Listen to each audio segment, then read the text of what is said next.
ShinRobjira. Today we're going to be taking a look at the Medicom Godzilla Vinyl Wars Godzilla 1962, the KingGodzi semi-real model version. That's the official title it had. It should technically be KingGodzi, but what are you gonna do? Hey, popcorn! Now, when I said this thing was easily one of the very best Marmot Medicom figures I own and probably will ever own, that was not some kind of weird flex or anything like that. That is an actual fact because I truly do not believe a better looking figure has ever come out of the Marmot or Medicom line. Although I should say this before I go any further. Obviously, the whole Marmot Medicom thing, it's not always about screen accuracy. Most of the time, those releases could be described as art figures or something similar. So when I say better, I really do mean screen accurate. And when I say I don't think I've seen one look better than this, I really do fucking mean that because I don't think I've ever seen another Marmot Medicom figure quite like this. I've seen screen accurate colors, yes, but not like this. Let's take a closer look. That is one happy radioactive fucking spud. Just look at the grin on his face. It's like Barney if he was a fucking sock puppet. But the detail, the glazed look in his eye. Oh dear God, he's had the grimace shake. I know it's a dead meme, but Godzilla grimace shake. That'd be scary.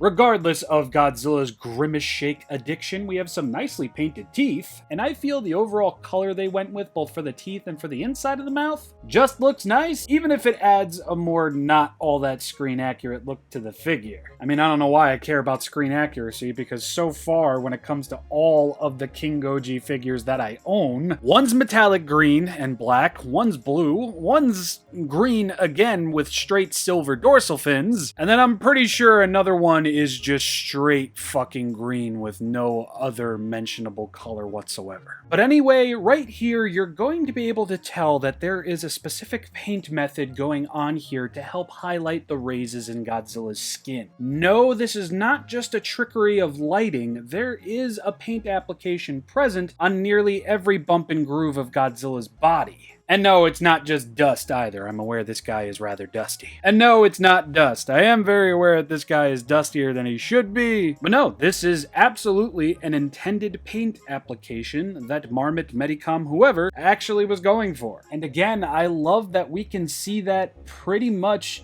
everywhere. From the top of his head all the way down to his friggin' feet. And yes, even on the tail. All the way to the tip of the tail. I think that is just amazing. And I had to speed this along because you know me, I'm long-winded as shit and I don't feel like cutting out at least 15 minutes of me sobbing over Godzilla's skin. The underside of Godzilla will be a little bit more on the smoothened out side. We'll get some nice details there, but as we move back to the bumps, that very same paint application is going to be painfully present in the best way possible. And then as we move down to the feet, the toenails will be this ghosty, misty gray, as will the claws on both of Godzilla's hands. Again, I just really dig how the details look on the neck and on the chest. I just really like that it looks like folds of a rubber suit. Especially so once we look underneath Godzilla's lower jaw. Yeah, they took the semi-real model version and really ran with it because this thing is just gorgeous. No, not 100% screen accurate, but 100% appealing in every way, shape, and form. And now it is time to gush over these dorsal fins because hoochie mama, look at that. The paint, the detail, it just looks breathtaking. No, you're breathtaking. I can't believe it. I mean, I paid maybe 50, 60 bucks for this thing at release, which I got off of Amazon back in the day when they still carried Marmot Medicom releases for good prices. And fuck, man, just wow. I think this is pretty comparable to that of X Plus SH Monster Arts in terms of detail. Maybe not in terms of paint, but in terms of detail, absolutely. Even the little friggin' waffle wafer dorsal fins look great. Oh my god, that was a tongue twister. The dorsal fins on the tail aren't as detailed as what we'll see on the back, but they do feature tiny bits of detail all the way to the very tip. And yes, fully painted tail. And wouldn't you know it, there won't even be any fall off of silver on his back. His back is pitch black, like that one movie with Vin Diesel. The minimal paint, the maximum details, the articulation too, if you could believe it, the size, just the overall presence of this figure on a shelf is simply 3 solid star worthy before we even get into articulation. I saved my personal favorite for the last for this little Medicom Marmot reintroduction review series. And can you understand why now? I mean, this thing's impressive. Really fucking impressive. And even the articulation is impressive, especially as compared to what we've seen before this. So, yeah. Starting off, the head can indeed swivel all the way around. Takes some work. Nothing at the mouth, though, but it will creak. Movement at the arms all the way around. Oh yes, on both sides. And as I'm sure you saw, as I didn't really cleverly try to hide it, you will indeed get swivels at Godzilla's wrists, which is a first for a Marmot Medicom figure, in my collection at least. Yep, I'm doing the Shin Godzilla thing with KingGodzi. Of course I am. I have Shin Godzilla brain rot. Much like with Godzilla 2000, the legs can move all the way around. I'm just not going to push it past this point. No, I don't think the paint will scrape off, but I don't want to ruin the figure in any way.